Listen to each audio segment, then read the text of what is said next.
São João Maria Vianney, o cura da Ars. Quarto dia.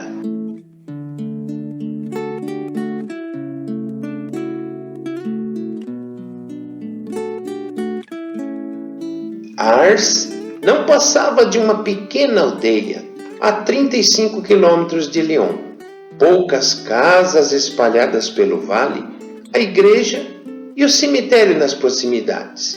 Na frente da igreja, uma pracinha com algumas árvores. Ao lado da igreja estava a casa paroquial. Ao fundo do vale, erguia-se solitário o castelo dos Gallets. O pequeno lugarejo estava a 30 quilômetros de École, o que permitiu o padre Vianney viajar a pé com sua pouca bagagem. Por causa das péssimas estradas, Ars achava-se perdida numa imensa solidão. Era um verdadeiro buraco, em toda a extensão da palavra. Em determinado trecho do caminho para Ars, devido a um lençol de neblina que se havia estendido sobre a campina, a vista do caminho ficou prejudicada e o nosso santo estava desorientado.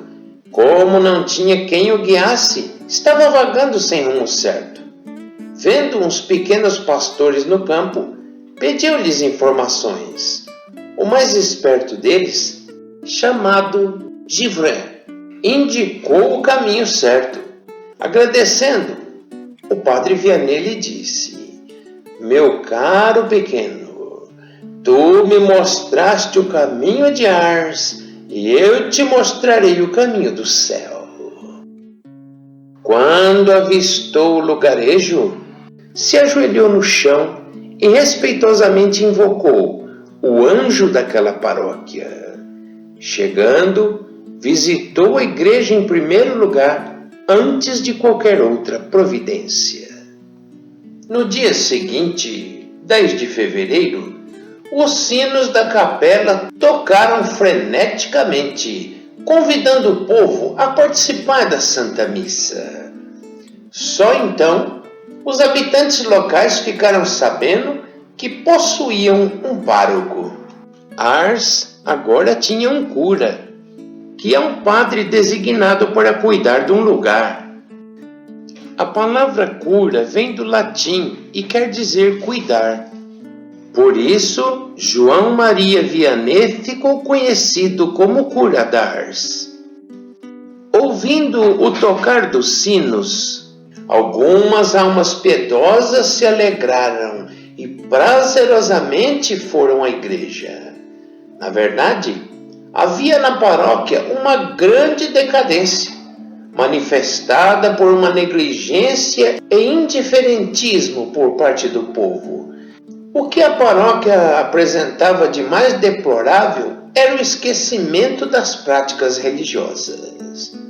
Os homens, os jovens, até os meninos tinham o abominável hábito de blasfemar. Diziam palavrões com uma frequência espantosa. Também Ars possuía 4 tabernas, onde os pais de família iam esbanjar o dinheiro.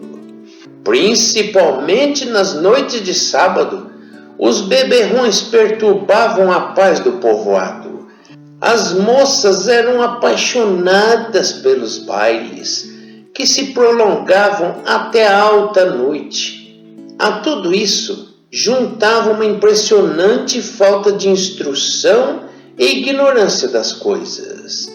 As crianças eram pouco assíduas ao catecismo, sendo poucas as que sabiam ler. No lugarejo não havia escola permanente. Padre Vianney, sem perder tempo em inúteis lamentações, pôs logo mãos à obra. Não tinha a pretensão de converter todo o mundo, mas ao menos aquela pequeníssima aldeia cujas almas Deus acabava de lhe confiar. Não se preocupou com o arranjo da casa paroquial.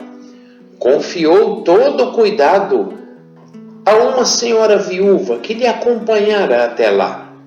Mais entendida do que ele em assuntos de ordem doméstica.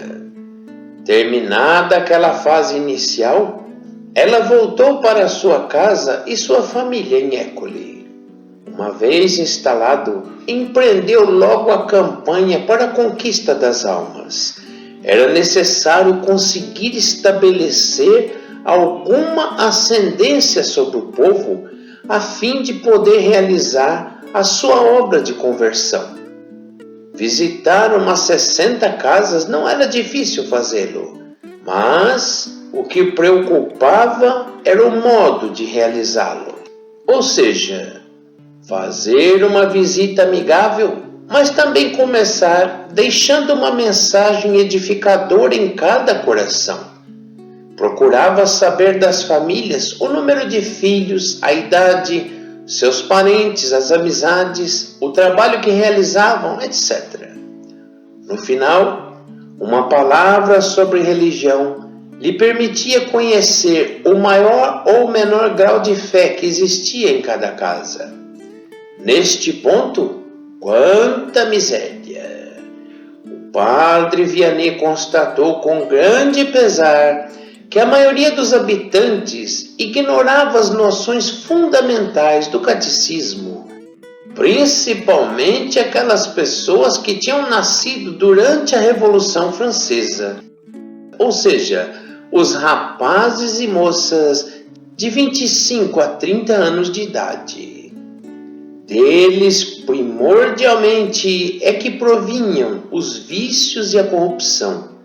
Como trazer ao redil as ovelhas tão cegas e desgarradas?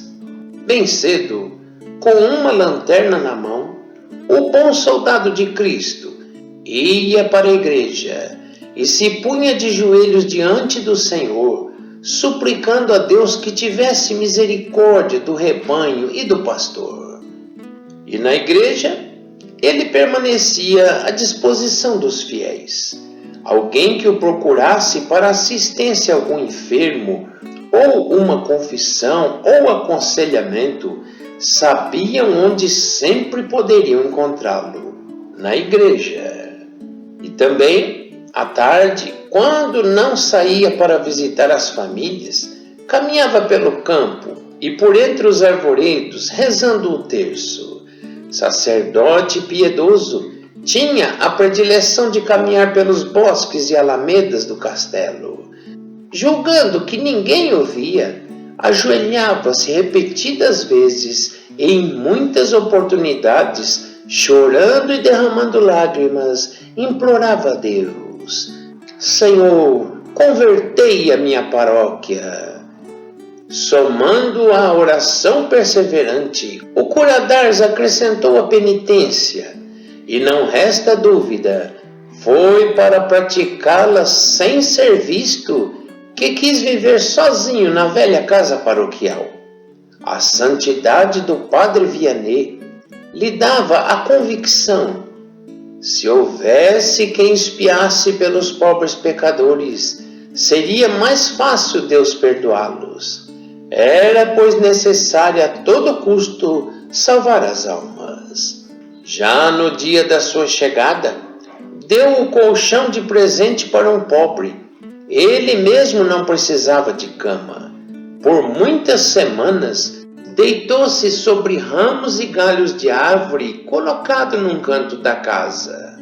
A umidade da parede e do piso prejudicaram nosso santo, fazendo-o contrair uma nevralgia facial que o fez sofrer durante 15 anos. Então começou a dormir no sótão.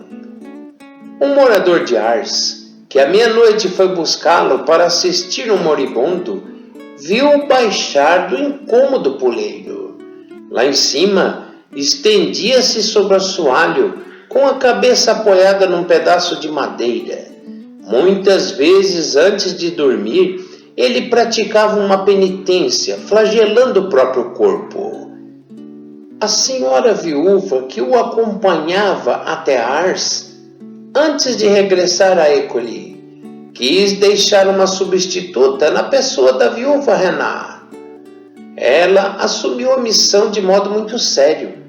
levando pão fresco e levando pratos saborosos preparados em sua casa para o Padre Vianney.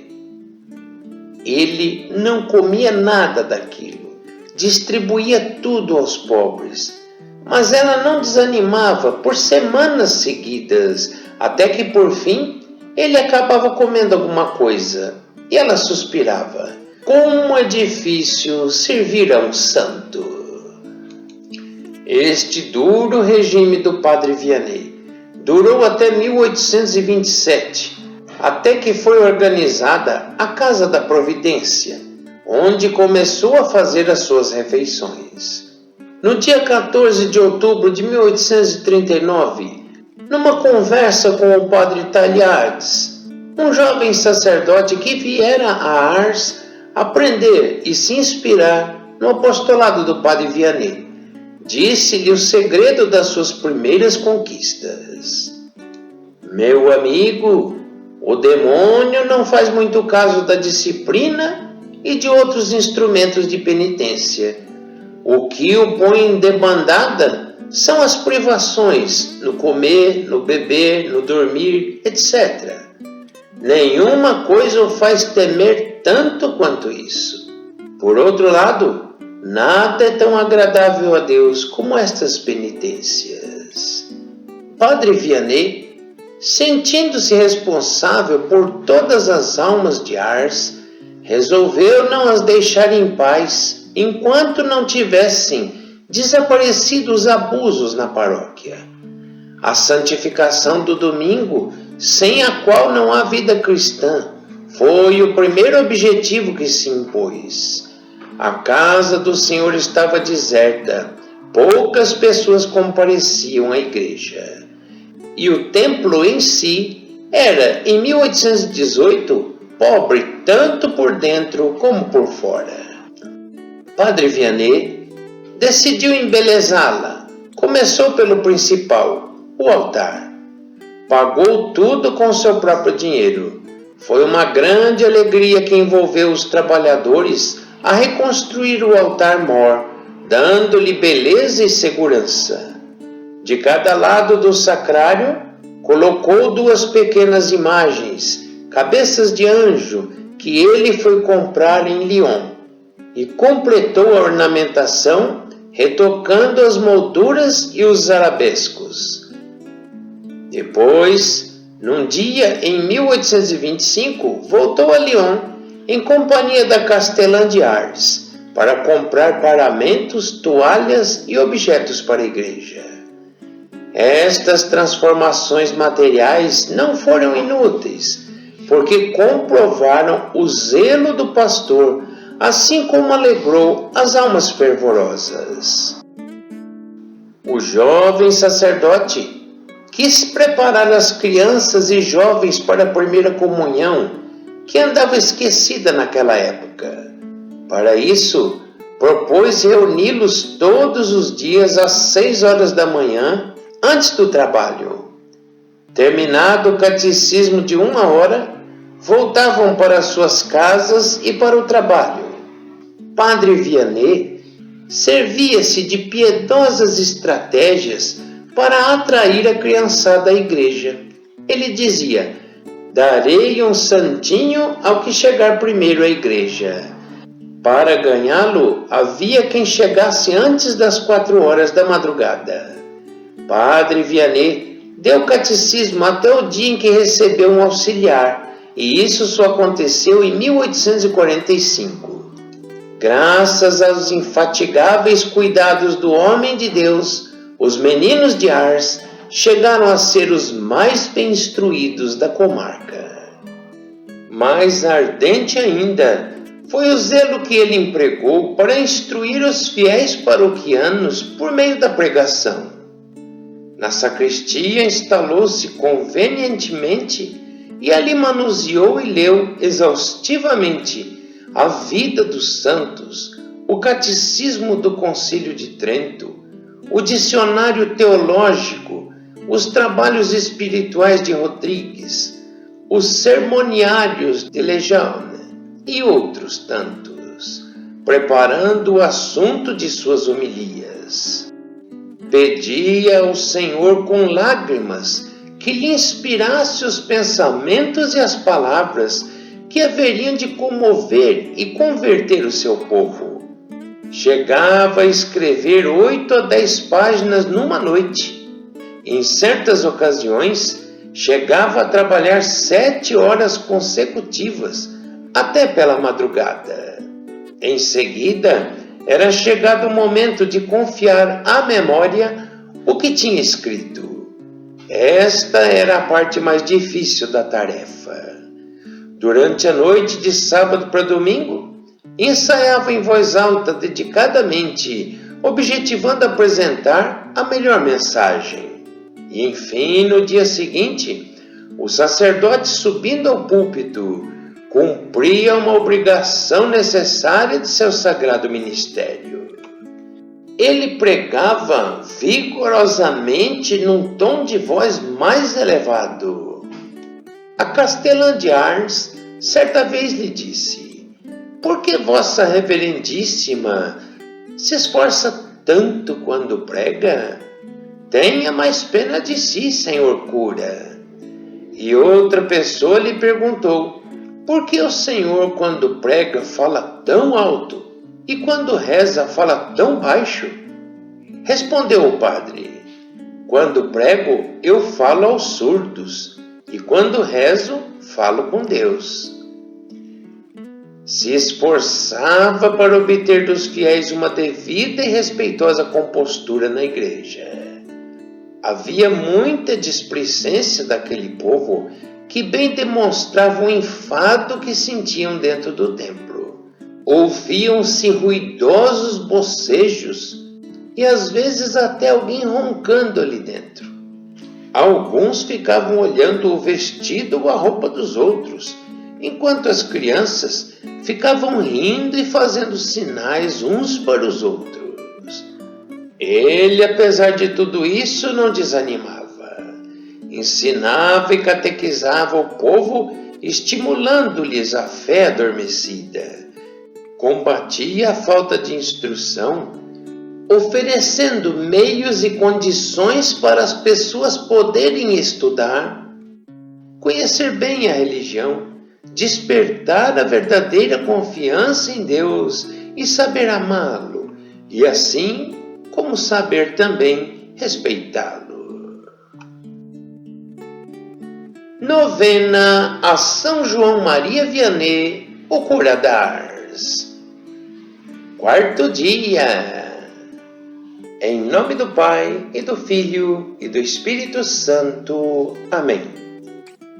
Ó São João Maria Vianney, que foste sempre duro contra o pecado, mas sempre acolhedor e compassivo para com o pecador. Peço vosso auxílio. Ajudai-me nas minhas fraquezas e misérias. Obtende-me de Deus a graça de ter horror ao pecado. Tomarei a resolução de romper com todos os hábitos repreensíveis e más ocasiões, para que o meu proceder seja agradável a Deus. Pater noster qui es in celis, sanctificetur nomen tuum, advenia regnum tuum, fiat voluntas tua, sicut in cielo et in terra.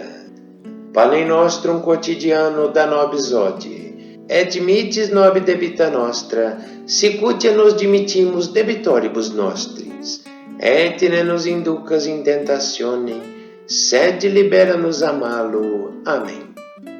Ave Maria, gratia plena, Dominus tecum, benedicta tu in mulieribus, et benedictus fructus ventris tui, Iesus. Santa Maria Mater Dei, ora pro nobis peccatoribus, nunc et in hora mortis nostri. Amém. Gloria Patri et Filii et Spiritus Sancto, sicut et in principio, et nunc et semper, et in saecula saeculorum. Amém. São João Maria Vianney, rogai por nós. Em nome do Pai, do Filho e do Espírito Santo. Amém.